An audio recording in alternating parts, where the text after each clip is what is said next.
여러분 안녕하십니까? 라이프 백과사전의 윤유라입니다.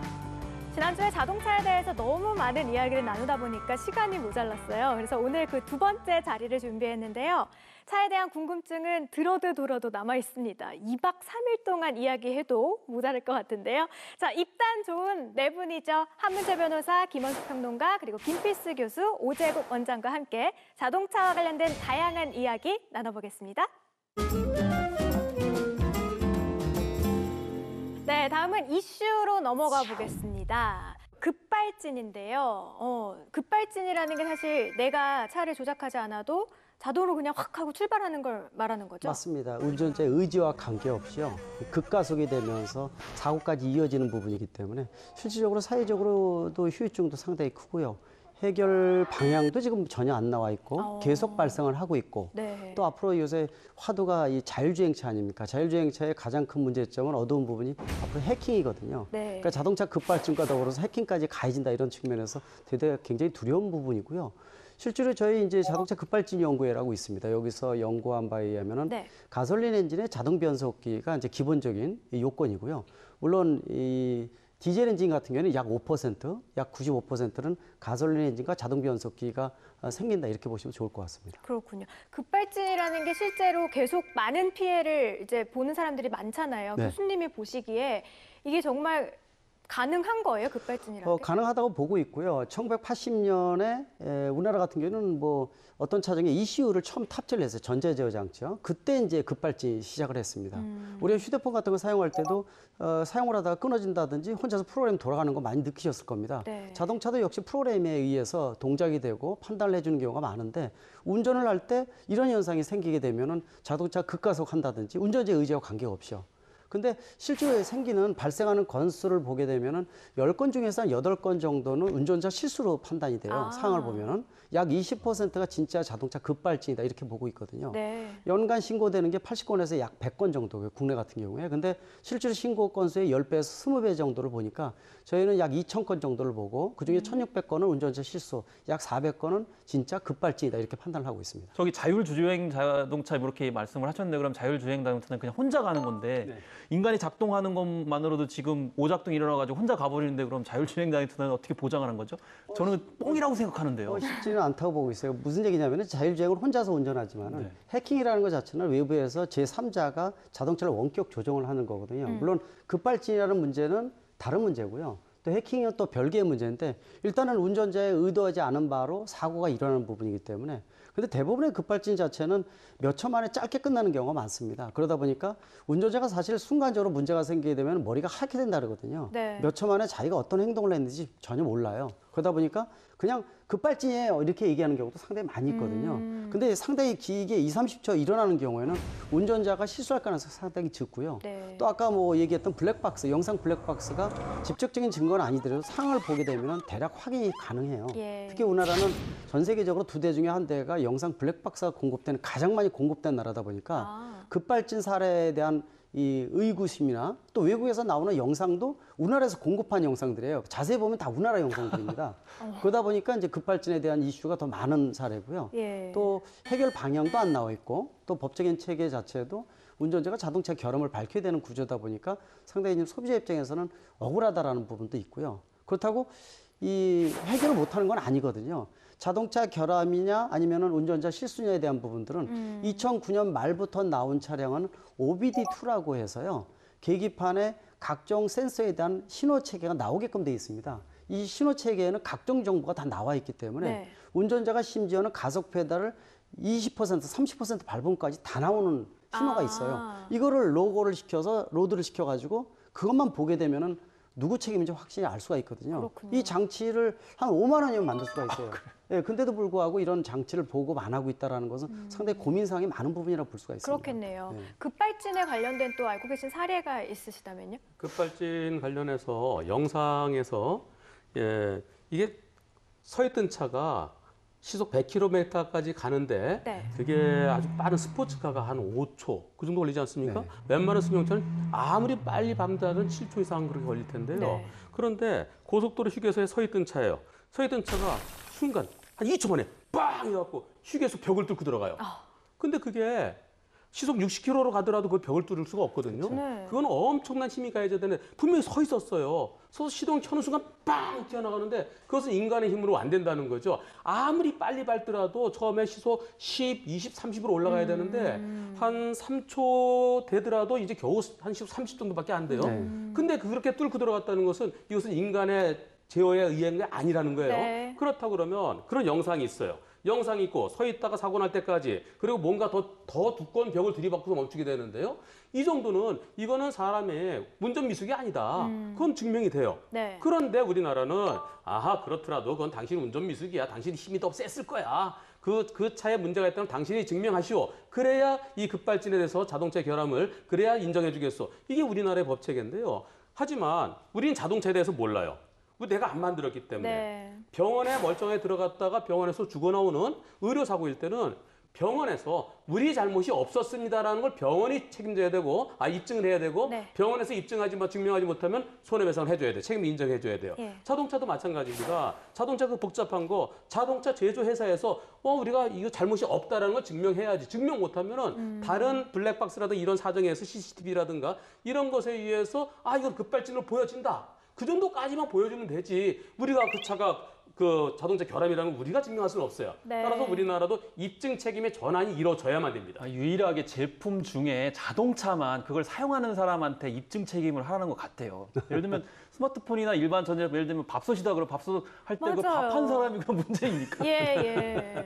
그거는 결과적으로 음모론 있지 않나. 그래서 산업계에서 하지 않나. 예를 들면 아까 5만 원 정도만 하면은 장착할 수 있는데 그걸 안 한다는 건 결국에는 거대한 어떤 산업과의 연관성 속에서 다 암암리에 지금 숨기고 있는 거 아닌가.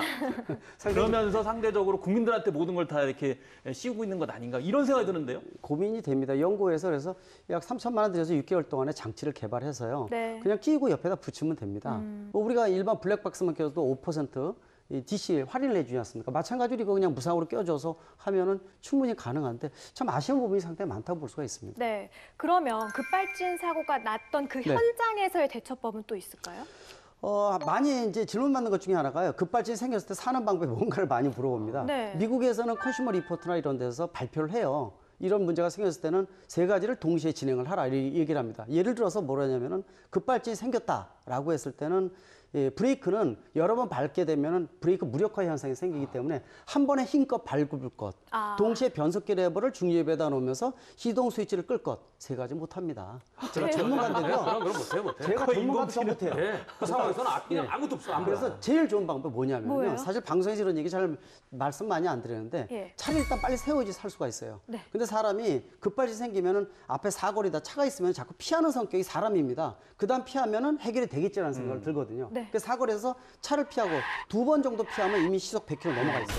더 빨라지죠. 더 그 빨라지죠. 사람은 죽은 목숨이에요. 왜냐? 사거리에서는 기둥, 가로수, 전봇대, 기둥에다 받다 보면 에너지가 집중되기 때문에 사망 확률이 굉장히 높아지거든요. 네. 인간이 만든 구조물 중에서 가장 에너지 분산 구조가 좋은 게 트렁크룸과 엔진룸입니다. 다시 말하면 차에다 박으라는 거예요. 서 있는 차에다가요, 과속이 되기 전에 박으면요, 내 에너지를 반을 줄 수가 있거든요. 그러면은 저쪽 부상당할 때 나는 살 수가 있는데, 우리 한국인 나눔의 민족 아닙니까? 에너지를 좀 나눠주면은 괜찮은데, 좀 그렇긴 하더라도요, 차가 과속이 되기 전에, 왜냐, 덜 다치면 차는 보험 처리하면 되는 거거든요. 그쵸. 그래서 그 부분에 대한 것들을 항상 인지를 하고 있어야 되는데, 그 방법이 가장 좋은 방법입니다. 차 크기는 상관이 없나요? 예를 들면 좀 더 큰 차에다가 하면은 뭐 일단 대상이 없으면 무조건 박어있죠. 근데 중요한 것은 세단이면 세단, 범퍼 높이가 똑같기 때문에요. 네. 에너지 분산 구조가 가장 좋아요.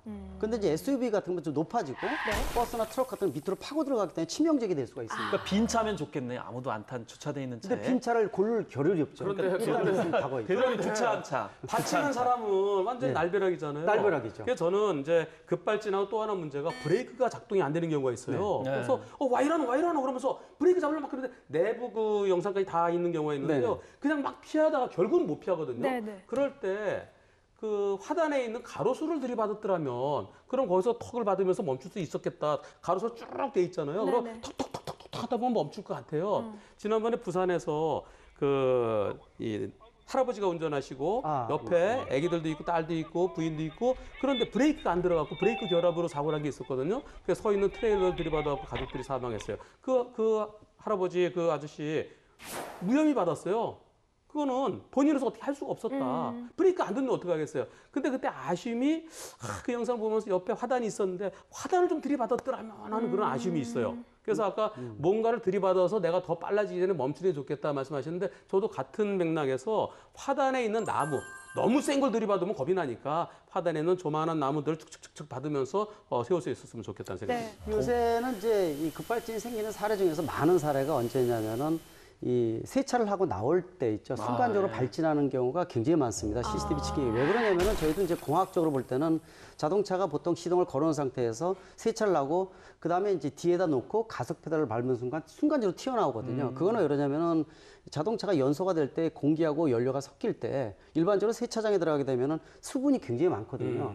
수분이 많은 공기가 섞여 들어가면은 연소 상태가 변합니다. 그건 저희가 실험 같은 거 많이 보면 금방 나오거든요. 그런 측면에서 그 변화가 급발진을 유발시키고 또 전자장치가 습기가 많이 들어가면 순간적으로 문제가 되지 않나 이렇게 추정을 하거든요. 워낙 많이 발생합니다. 그러면 세차장 들어갈 때도 조심하셔야 되고요. 또 이 장마철이잖아요. 네. 그럼 습기가 많을 텐데 그것도 뭐 연관이 조심해야 돼요. 있겠네요. 그래서 저희가 보면 유럽에서는 생기지 않았는데 같은 차종인데 국내에서는 생기는 경우도 있습니다. 네. 이런 거 보면은 여러 가지 사례를 분석을 해보면은 이 자동차만의 결함이 아니라 운전 습관에 대한 거 있죠. 자동차가 우리가 상급 운전한다 그러잖아요. 네. 그리고 어떤 인터넷에서는 워밍업을 할 필요가 없다 이렇게 나오는데 워밍업은 꼭 필요하거든요. 그래서 1분이고 2분 정도를 해주게 되면 자동차 상태가 좋기 때문에 네. 운전 습관도 급발진에 영향을 준다고 저희는 추정을 해요. 여러 가지 수백 건을 분석을 해보게 되면 그런 측면에서 여유 있는 운전, 또 차량 점검, 또 이런 것도 좋고요. 사실 아쉬운 게 수동 변속기가 있으면 아예 발생을 안 하거든요.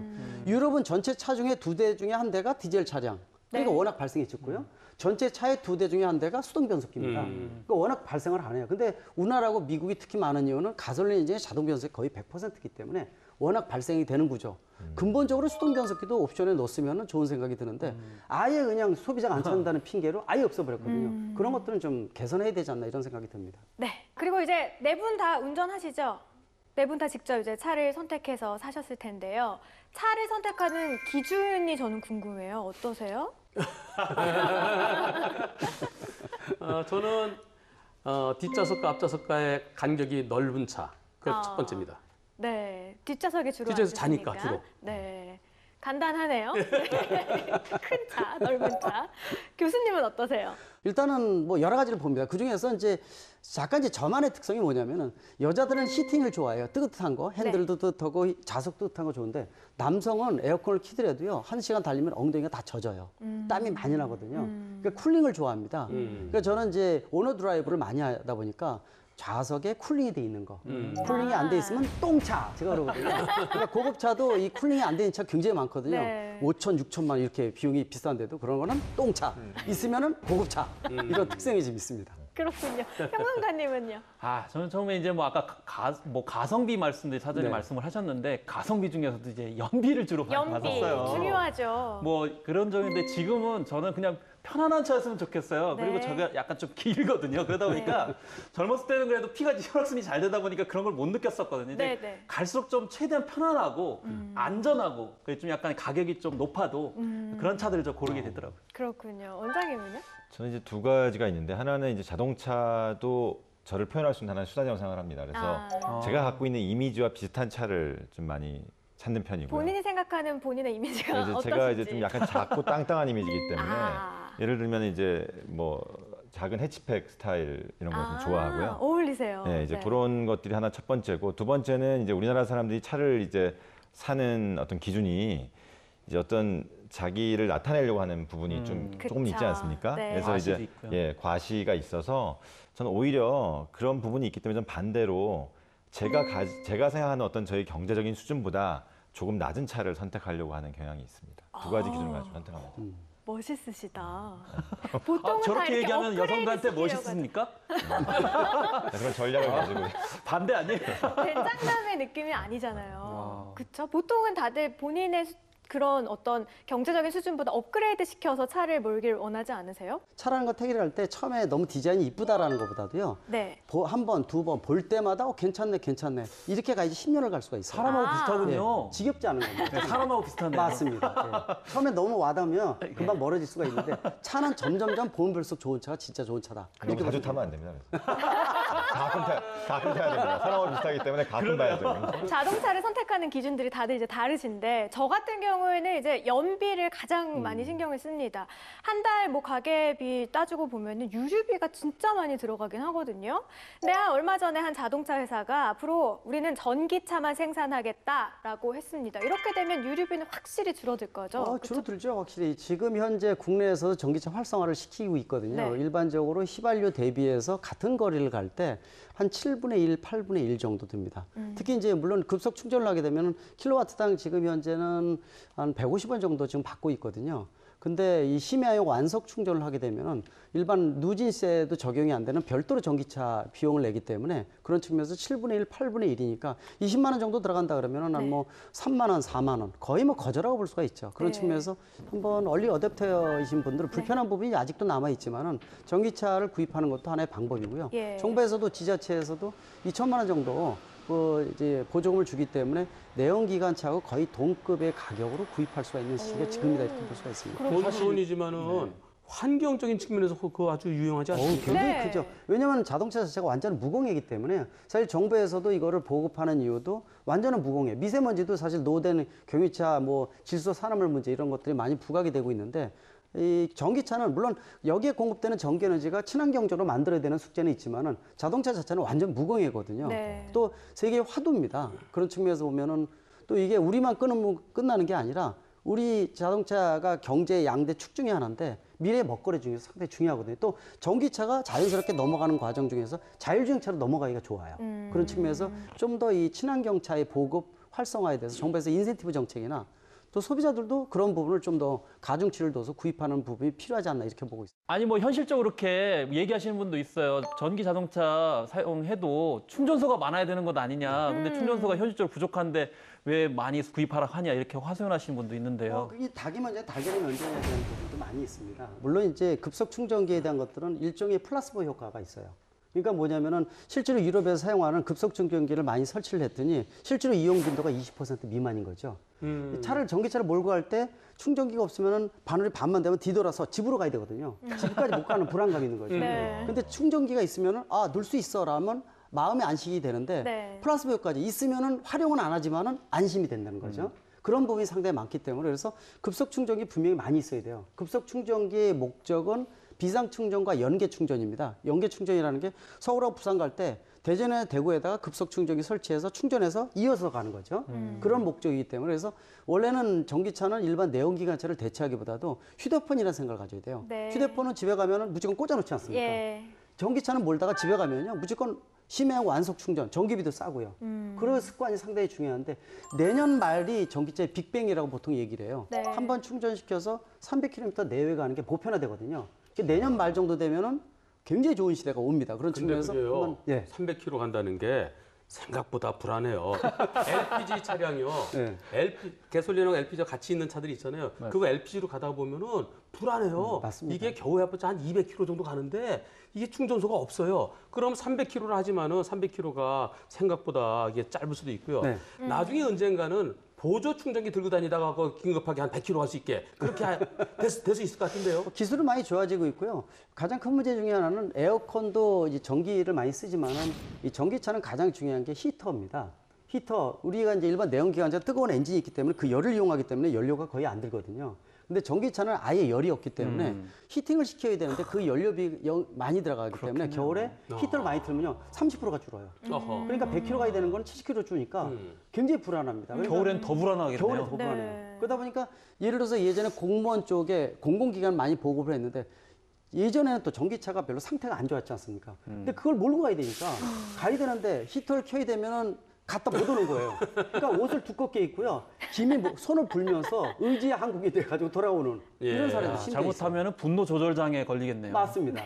그래서 전기차가 근데 이제 많이 단점이 사라지면서 내년 말 정도 되면 굉장히 좋은 수준까지 올라온다. 또 가격도 떨어지면서 또 정부의 인센티브 정책도 많이 올라가고 있거든요. 네. 올해 9월 10며칠인가부터는 또 고속도로 같은 거 50% 할인을 해주고 있습니다. 이런 인센티브를 그래요? 통해서 이 가중치에 대한 부분들 또 이 가성비 측면에서 보면은 전기차의 장점이 많이 부각된다고 보고 네, 있습니다. 어쨌든 뭐 내년 말까지는 조금 기다려봐야 되는 예, 상태를 한번 부분이 있겠군요. 보시고요. 네. 일생 동안 4번, 5번 차를 바꾸는데 냉정하게 보셔야 됩니다. 네. 한번 사서 얼리 어댑터가 돼서 샀다가 후회하는 경우도 있을 수가 있기 때문에 내년 말이면 겨울인데 겨울은 좀 넘기고 사도록 하겠습니다. 그것도 괜찮은 방법입니다. 남들이 보고요.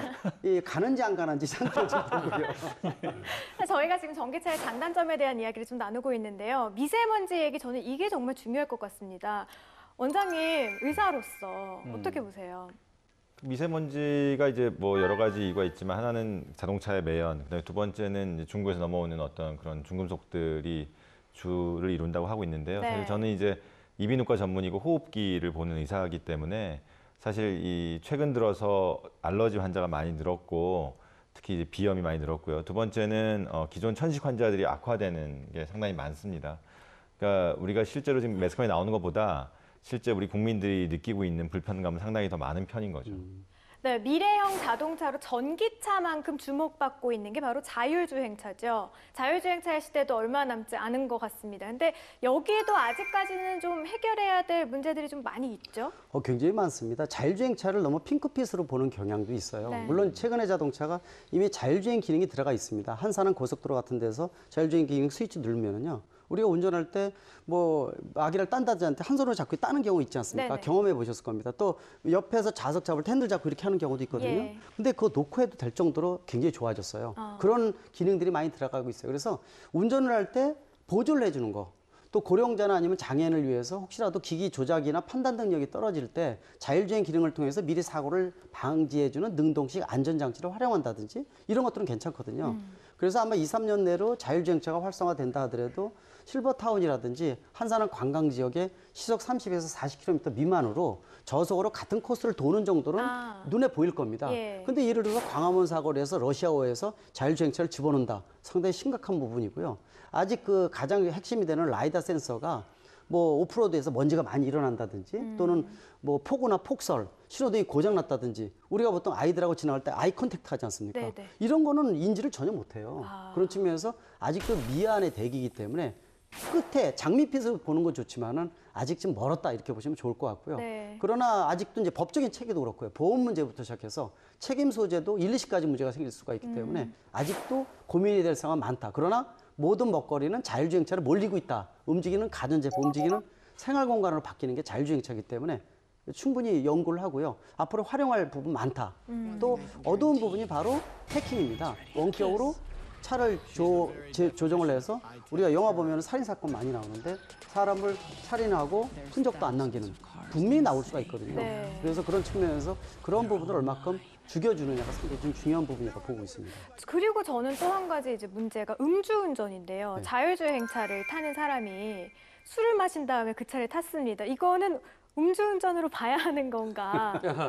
음주운전이라 하면 내가 직접 엔진 조작에 의해서 차량을 발진시키는 것을 운전이라는 게 그런 개념이에요. 네. 차에 그냥 타고 있어서 그냥 그 히터나 또는 에어컨만 켜놓고 거기서 잠을 자고 있었다. 근데 잘못 근달해갖고 뭘 레버를 만져갖고 차가 움직였다. 이건 운전이 아니거든요. 따라서 자율주행차, 내가 운전하지 않는 차에 탔다. 내가 엔진 조작을 안 한다. 그것은 음주운전은 아닌데요. 그런데 문제는 나중에 음주 상태에서 이 버튼을 잘못 누르는 사고가 네. 일어날 수 있고요.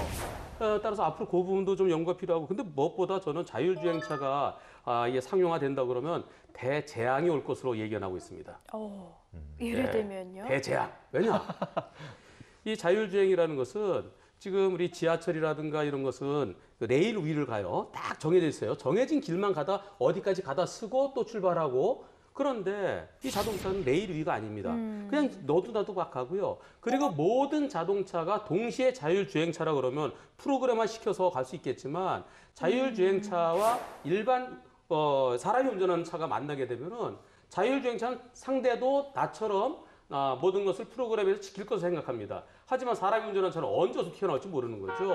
따라서 이게 혼재되어 있는 상황에서는 진짜 그 해킹도 큰 문제지만 해킹이 일어나지 않더라도 또 자율주행차는 판단이 예를 들어서요. 저 앞에 위험한 상황이에요. 사람이 갑자기 튀어나왔어요. 여기 한 사람 튀어나오고 여기 열 사람 있어요. 그럼 한 사람 쪽 핸들 틀거든요. 근데 이쪽에 10사람은 사형 선고받아 지금 사형 집행하러 가는 사람들이에요. 그리고 이쪽은 내 아들이에요. 근데 자율주행차 내 아들은 모르는 거예요. 아주 착한 내 아들을 향해서 덮치게 된다는 거죠. 그러니까 자율주행차에 대해서는 앞으로 연구가 무척 피곤하고요. 네. 그리고 자율주행차도 나중에 사고 나면은 운전자는 책임이 없죠. 내가 운전 안 했으니까. 그럼 자율주행차 만든 그 회사 사장 맨날 전 세계 여기저기에서 재판받으러 다녀야 될 겁니다. 두 가지 측면을 한번 강조를 할 수가 있어요. 네. 이 아까 블랙박스 나왔는데 그거는 이제 우리가 영상 블랙박스인데 이 자율주행차는 진정한 비행기 블랙박스식으로 블랙박스가 탑재될 것으로 보고 있어요. 10만 원 정도면 충분히 탑재가 가능합니다. 네. 무슨 얘기냐면은 책임 소재에 대한 것들이 애매모호하거든요. 센서의 문제냐, 부품의 문제냐, 시스템의 문제냐, 또 우리가 말하는 이 통신상의 어떤 문제일 수도 있고요. 자동차 메이커의 책임, 자동차 소유자의 책임, 그걸 허가해준 정부나 지자체의 책임, 굉장히 복잡합니다. 이런 걸 명확히 밝혀줄 수 있으려면은 자동차용 블랙박스가 충분히 탑재가 가능할 것으로 보고 있고 예. 또 한 가지는 자율주행차에다가 AI 인공지능을 보통 얹습니다. 판단 능력에 대한 거 아까 이제 한 변호사님이 한 예를 만들어 주셨는데 예를 들어서 자동차가 100km 가고 있는데 브레이크가 고장이 났습니다. 아이들 5명이 손을 들고 지나가고 있어요. 근데 우리 운전자 사람이 운전하는 경우는 애들 5명이면은 무조건 꺾는 게 사람입니다. 예. 부상을 당하고 내가 죽는 건 그 다음 문제가 그게 사람이거든요. 근데 AI 같은 경우는 안에 탑재된 탑승자의 생명을 우선식으로 첫 번째 한다. 이걸 꺾었을 때 한 명이 탑승자 한 명이 사망할 가능성이 높다. 밀고 갈 수가 있다는 얘기예요. 완전히 이게 틀린 얘기입니다. 이런 윤리적인 부분들 있죠. 이런 것들을 AI가 물론 학습 기능이 있지만은 이걸 어떻게 판단할 것인지에 대한 것들 이런 것들은 한 번 사고가 생기게 되면은 사람이 사망 사고 내는 거하고 완전히 개념이 틀린 거기 때문에 그렇겠네요. 또 이 변호사나 이런 분들이 고민을 많이 하는 게 제가 이제 그런 특강을 여러 번 해요. 정보 관련을 많이 하다 보니까. 네. 근데 이제 들어가 보니까 이게 지난 수백 년 동안에 사람 중심의 법적 체계에서 객체 중심으로 바꾸고 IoT 개념으로 바뀌는 거거든요. 사물 인터넷 개념을. 완전히 모든 법을 엎어야 된다는 겁니다. 그러다 보니까 논란이 엄청나가지고요. 그거를 미국에서도 5, 6년 동안 했는데도 아직도 해결책이 안 나오는 거. 우리는 이제 시작이거든요.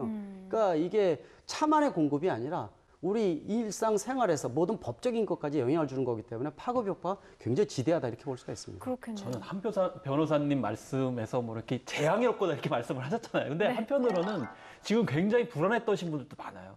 예를 들면 택시기사분들 같은 경우는 자율주행 자동차 되고 AI가 운전하면 우리 밥벌이 익는 거 아니냐. 뭐 버스 운전기사도 그러시고 화물 운송하시는 분도 다 그러시거든요. 근데 예. 저는 너무 뻥이 많이 과장돼 있다 이렇게 저는 생각이 들거든요. 왜냐면 네. 당장에 무슨 자율주행 자동차가 나와가지고 모든 걸 대체한다. 이렇게 담론이 많이 형성이 되고 있는데 그렇게까지는 될 것 같지 않거든요. 왜냐하면 아직도 인간이 운전하는 것이 그래도 믿을만한 측면이 있고 또 지금 현재 계획을 보면 네. 어떤 공공 부분에서만 이제 제한적으로 특정 도로만 만들어가지고 한다고 하니 거니까 괜히 이제 불안과 공포감을 갖는 건 좀 아니지 않나 저 그런 생각이 너무 들거든요. 먼 훗날의 이야기겠죠. 그렇게 네. 되죠. 예, 저는 이 시점에서 저는 그 네이밍이 매우 중요하다고 생각합니다. 그래서. 네이밍이요? 예, 네. 뭐냐면은 자율주행 차량이라는 거는 존재하지 않을 수 있다. 그렇기 때문에 반자율주행 차량이 맞다. 예. 왜냐하면 결국은 스위치를 키는 거 인간이고요. 네. 예, 그다음에 결국 책임을 지는 게 인간이어야 한다는 거죠. 그러니까 우리가 AI가 언젠가는 의사를 대체하는 날이 오겠지만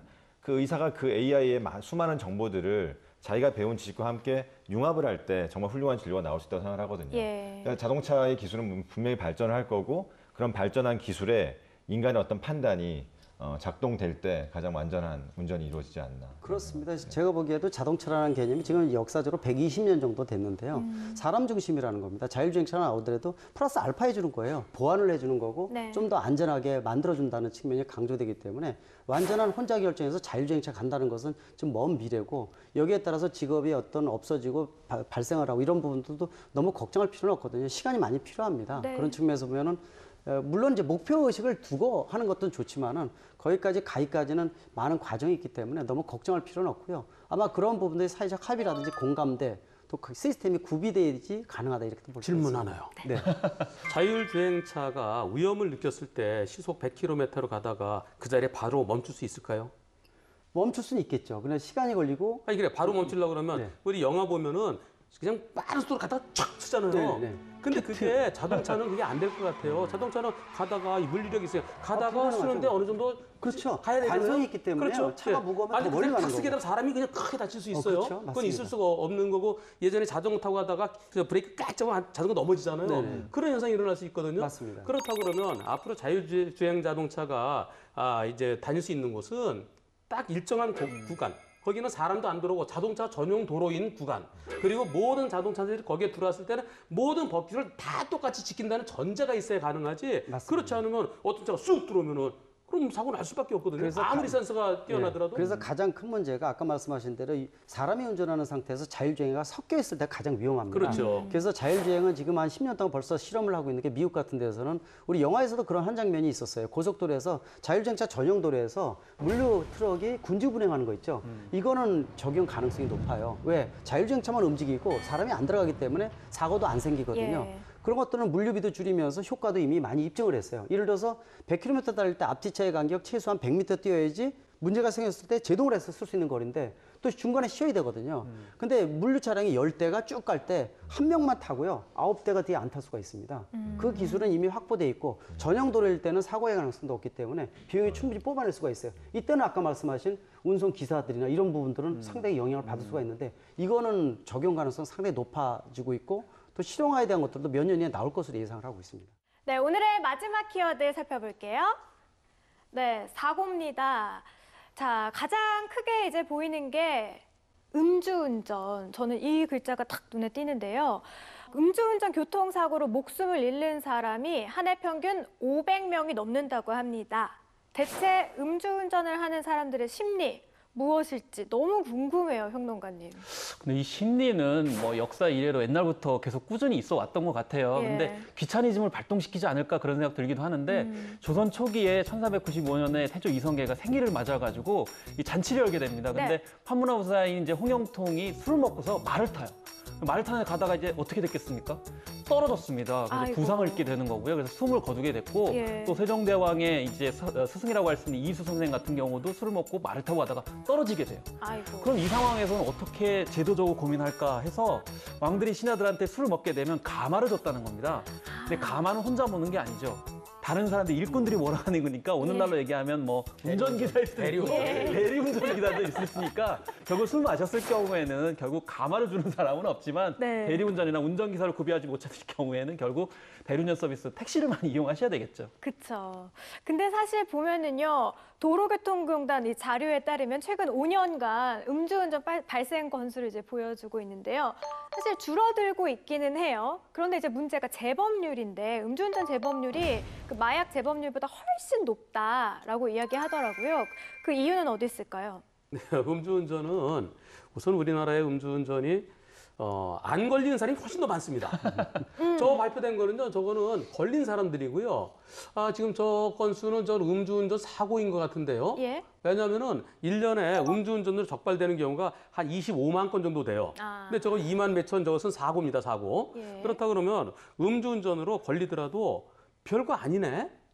처벌 벌금 한 1,200만 원 내면 되고, 그리고 면허 정지 100일? 100일 정도 취소되는 0.1% 이상이면 취소고요. 네. 그 밑은 이제 100일 정지인데요. 그것도 가서 교육받으면 또 깎아줘요. 그러니까 그 다음에 다시 운전대 잡는데, 아이고, 뭐 이거 좀 귀찮다는 거. 내가 음주운전 대리기사를 기다려야 되는데 금요일 날 같은 데 잘 없잖아요. 아유, 그럼 뭐 이 시간에 뭐 누가 날 잡겠어? 그 설마 하는 마음에 했던 사람이 또 하게 되는 거죠. 음주운전이 무섭다. 나는 무서워서 절대 안 한다. 그런 사람들은 아예 안 해요. 하는 사람이 자꾸 하게 되고, 그리고 처벌이 그렇게 무겁지 않다는 겁니다. 물론 3번 이상 단속되면은 그때는 처벌이 무거워지지만, 하지만 단순한 음주운전으로 실형 선고받는 경우는 거의 없어요. 우리나라가 특히 네네. 음주운전에 관대한 것 같아요. 네, 그리고 좀 더 싸죠, 처벌이. 예. 미국에서는 한 번 걸리면은 기본이 1,000만 원 이상이라는 거예요. 1,000만 원, 2,000만 원 드는데 뭐 변호사 비용까지 합쳐서요. 그런데 우리나라는 저 단순한 음주일 때 벌금 뭐 한 1, 200? 2, 300?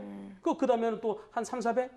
그러니까 내가 웬만하면 돈으로 메꿀 수 있다. 이런 생각을 해서 그런지 모르지만은 음주운전에 대한 처벌을 더 강화할 필요가 있습니다. 네. 담배값보다는 이 음주운전에 관련돼 가지고 왕창 때려가지고 세수입 올리는 게 나을 것 같은데.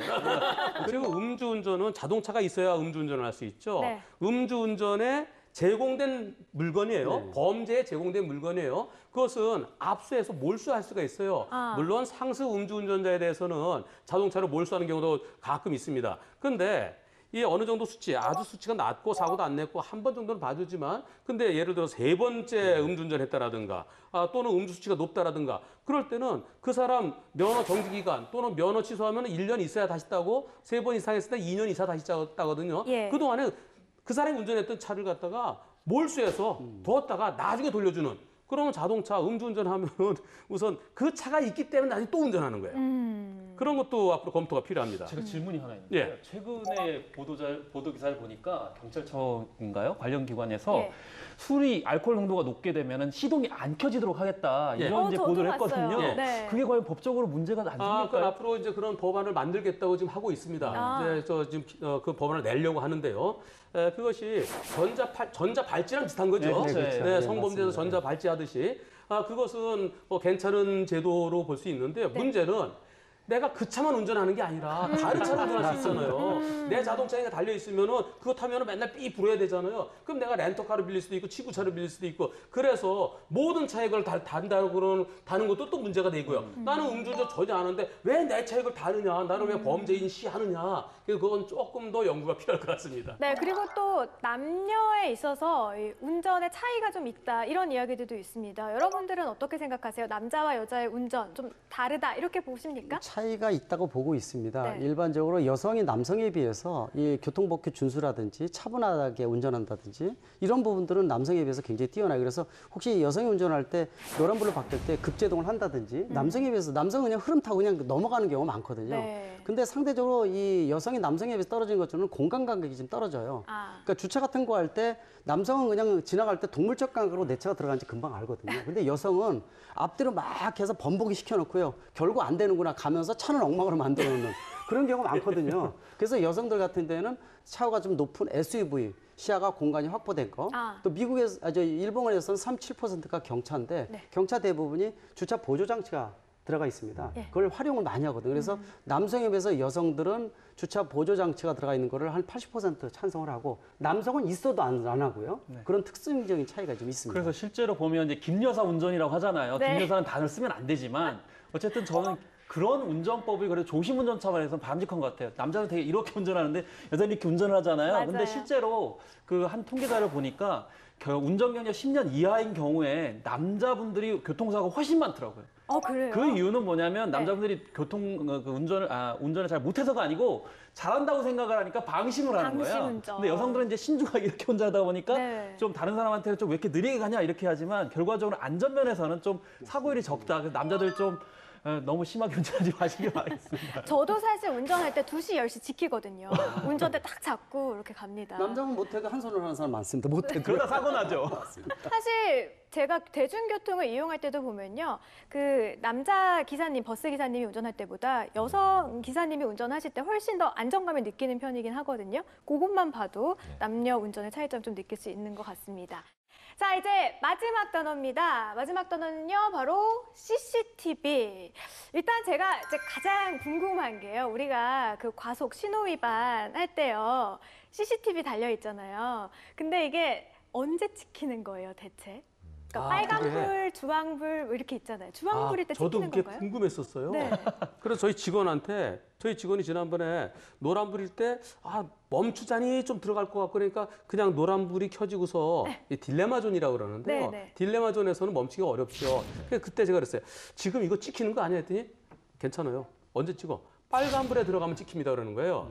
네, 노란불일 때 그 딜레마 구간을 갖다 봐주는 것 같아요. 그러면, 네. 하지만 노란불일 때 멈춰야 돼요. 노란불은 가라는 신호가 아니고 노란불 켜지면 빨리 가라는 신호인 줄 알고 더 밟아 하는 사람이 있어요. 노란불은 내 차가 정지선을 지나기 전에 노란불이 켜지면 멈춰야 돼요. 정지선에. 네. 정지선을 지난 상태면은 신속하게 빠져나가야 되는데 그런데 그 정지선에 멈추는 거 아까도 잠시 나왔지만은 가다가 노란불이다. 바로 멈출 수가 없어요. 노란불 켜지는 거 브레이크 밟는데 0.7초에서 1초 걸리고요. 근데 브레이크 밟으면 휙 하면서 멈추게 되는데 맞아요. 예를 들어 5m 앞에 노란불이 켜졌다. 그때 못 멈춰요. 맞아요. 그러면 가서 멈추게 되면 저 그때 어중간에 가서 멈춰서 오히려 다음 교통을 방해하거든요. 네. 그게 딜레마 존이라는 겁니다. 예. 그때는 도저히 멈출 수가 없는 구간이에요. 네. 사람의 힘으로 멈출 수가 없어요.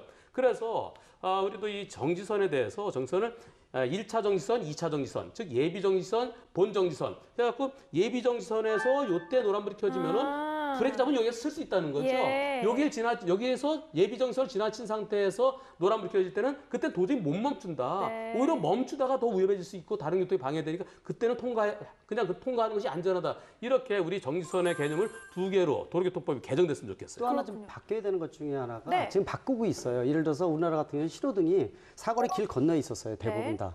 근데 지금 앞으로 당기고 있거든요.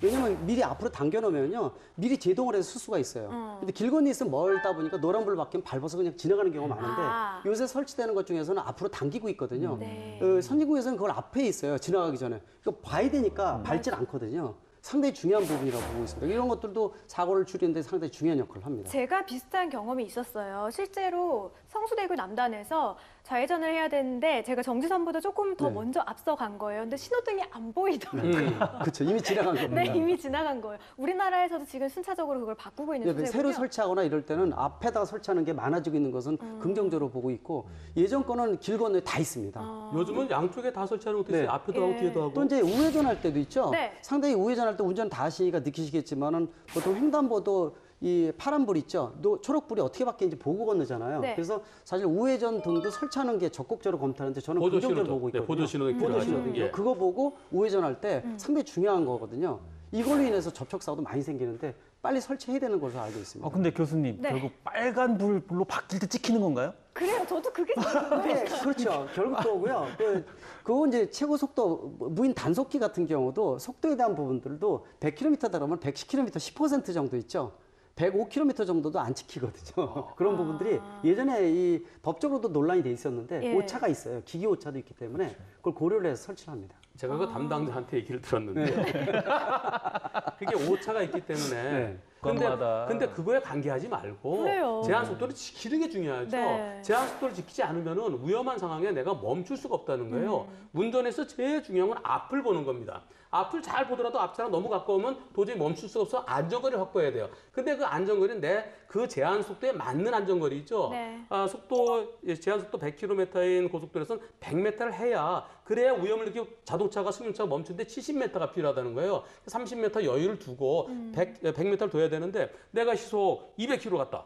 200km 하면 100m 앞에 어떤 위험을 보고 도저히 멈출 수가 없는 거예요. 일행끼리 같이 갑니다. 저 앞에 내 친구가 타고 있어요. 내 친구 차가 100m에서 멈춰요. 근데 난 200km였어요. 아까 잠깐 좀 늦게 출발해갖고 200km 내 친구 차를 보고 멈추려고 하면 그냥 들이받게 된다는 거죠. 아유. 그리고 속도가 높아지면 높아질수록 그 힘은 제곱으로 커지기 때문에 네.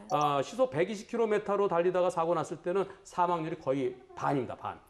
그래서 이 악용을 하지 말아야 되는데 예를 들어서 이 지금 말씀하신 대로 이 찍히는 것 자체가 10% 정도 여유를 두다 보니까 그걸 또 악용을 해서 100km 제한인데 110km로 달립니다.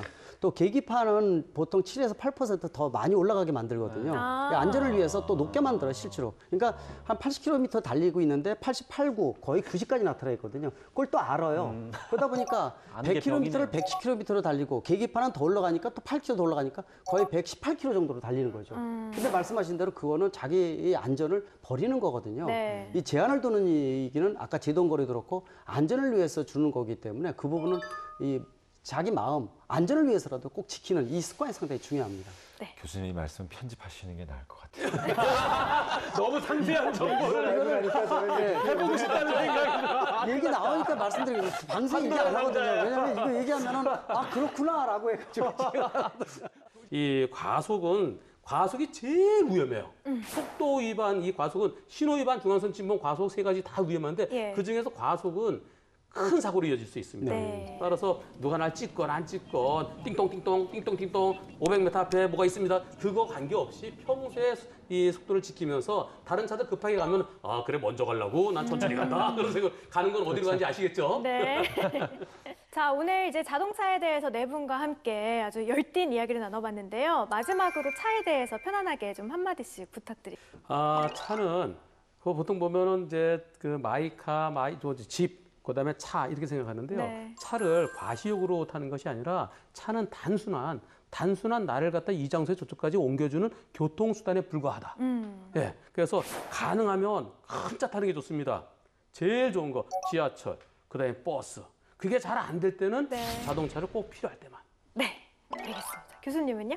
문화적으로 좀 바뀌어야 된다고 보고 있습니다. 우리나라에서는 과시에 대한 부분도 상당히 컸었고요. 네. 큰 차가 안전하다라는 잘못된 인식을 아직도 많이 가지고 있어요. 우리나라는 에너지 97% 수입하는 나라인데도 불구하고 경차가 10% 미만입니다. 일본이 못 사는 나라 아니거든요. 37%입니다. 유럽은 거의 50%입니다. 그런 측면에서 좀 더 이 적은 차, 요새는 다 안전하거든요. 또 주차장 조건에서 찍은 차를 애용하는 부분들, 또 정부에서도 그런 부분들 인센티브를 줘서 좀 더 그런 차를 유도해주는 부분도 상당히 중요하니까 네. 이 자동차 산업 선진화됐는데 문화적인 부분들을 선진화할 수 있는 계기를 차를 통해서 만들었으면 하는 생각이 듭니다. 네. 제가 아까 얘기했던 큰 차라는 것은 자동차 큰 차, 대형 차가 아니라 알죠, 알죠. 지하철, 버스 이런 거 타는 얘기예요. BMW. 그러니까 맞습니다. 단지 자동차는 단순한 나를 갖다 옮겨줄 수 있는 그 도구에 불과한 것이지 네, 네. 폼 잡지 말라는 뜻입니다. 네, 알죠. BMW 아시죠? 그렇죠. 네, 네. 버스, 메트로, 워킹. 예. 네. 마지막으로 평론가님.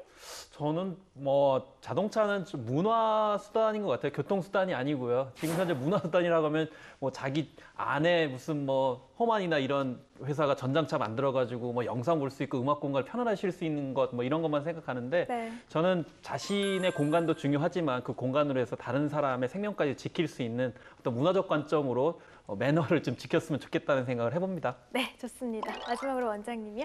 저는 뭐 자동차 회사든 싫어하시겠지만 자동차 선전 해놓되지 말자.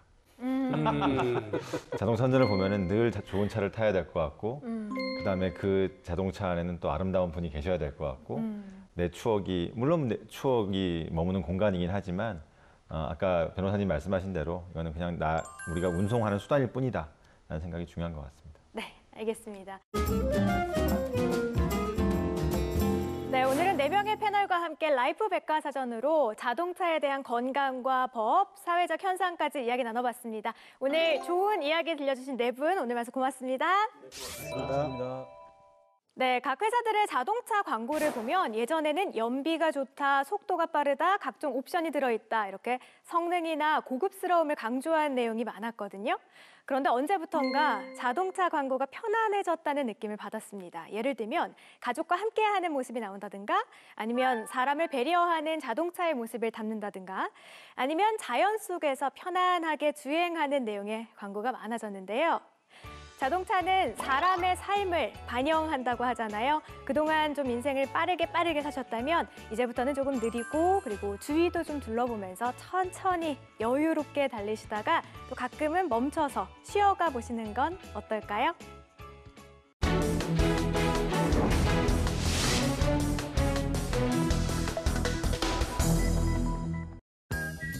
열심히 창업을 준비하던 복주 씨.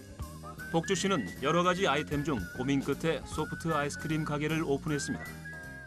하지만 무더운 여름임에도 불구하고 1시간에 1명 정도 손님이 올까 팔이 날리는 나날을 보내고 있는데요. 그러던 중 복주 씨는 SNS에서 사진 한 장을 보게 됩니다. 반드시 들러야 하는 아이스크림집. 부드러운 소프트 아이스크림 위에 달콤한 꿀이 얼마나 맛있든지 우리 집 앞에 이런 가게가 있어서 감사할 따름입니다. 야, 이 집 지금 대박난 집이래. 뭐야, 우리 거에 벌집 채꿀 올라간 게 다잖아. 나도 그 사진 봤는데 맛있겠더라. 우리랑 별로 차이도 없는데 이 집은 장사가 그렇게 잘 된대. 나도 아이스크림 위에 뭔가를 올려볼까? 좋은 아이디어라고 생각한 복주 씨는 자신의 가게 아이스크림 위에도 과일, 벌집 채꿀 등을 올려 판매하기 시작했습니다. 그러자 정말 거짓말처럼 손님들이 늘어나기 시작했는데요. 어서 오세요. 어떤 맛으로 드릴까요? 저기 아이스크림 위에 벌집 채꿀 있는 걸로 줘봐요. 네, 저희 가게 메뉴 중에서 가장 인기 있는 메뉴예요. 한번 드시고 나면 아마 계속 드시게 될 거예요. 여기 있습니다. 근데 이건 언제부터 하게 된 거예요? 소프트 아이스크림이 심심해 보여서 얹었죠. 벌집 채꿀뿐만 아니라 저기 과일 토핑도 엄청 잘 나가요. 이 아이스크림은 내가 개발한 거라고요. 우리 아버지가 벌꿀 농사 지으셔서 그걸로 제가 아이디어 내서 개발한 건데 이렇게 무단으로 모방하시면 안 되죠. 여기 이 사진 좀 봐요. 정말로 손님이 보여준 사진은 복주 씨가 처음에 보고 토핑을 얹어야겠다고 결심한 그 사진이었습니다. 손님이 지금 보여준 사진은 저희 거랑 원료도 다르고 제가 사진에 있는 것보다 양도 훨씬 많이 담았는데요. 단순히 벌집 채꿀을 올린다고 해서 꼭 손님의 아이스크림을 모방했다고 하시면 안 되죠. 아니, 적반하장도 유분수지. 지금 이 벌집 채굴이 올라간 크기, 모습, 위치가 다 똑같잖아요. 자신이 이런 형태의 아이스크림을 최초로 판매했다며 주장하는 손님. 아이스크림의 벌집 채굴 모양이 비슷하게 올라가 있으면 모두 모방인 거냐며 오히려 화를 내는 복주 씨. 과연 누구의 말이 맞을까요? 1번. 아이스크림 위에 벌집 채굴을 올려 판매하는 것은 모방이다. 2번. 매번 아이스크림의 모양과 크기가 다르므로 모방으로 볼 수 없다. 정답은 2번. 매번 아이스크림의 모양과 크기가 달라지므로 모방으로 볼 수 없다입니다. 이 사례에서 문제는 부정경쟁 방지 및 영업비밀 보호에 관한 법률에 따른 부정경쟁 행위에 해당 소프트 아이스크림을 제조, 판매하는 것이 해당되는지입니다. 부정경쟁 행위를 막는 이유는 타인이 개발한 상품의 형태를 모방했을 때 실질적으로 동일하다고 볼 수 있는 경우에는 불공정하게 얻은 이익을 막기 위한 것입니다. 이때 부정경쟁 행위의 대상이 되는 상품은 정형화된 것이어야 되는데 사회 통념적으로 상품들 사이에 일관된 정형성이 없다면 상품의 형태를 구성하는 아이디어나 착상, 특징적 모양이 동일하더라도 상품의 형태를 모방한 부정경쟁 행위의 보호 대상에는 해당될 수 없다고 봅니다. 따라서 매번 매장 직원에 의해 형태가 변화하는 아이스크림은 일정한 형태를 갖고 있다고 보기 어렵고 소프트 아이스크림 위에 입체 또는 직육면체의 벌집 채굴을 얹은 형태는 판매 방식에 대한 동일한 생각에 의해 나온 결과물일 뿐이기 때문에 부정경쟁 행위에 해당한다고는 볼 수 없습니다.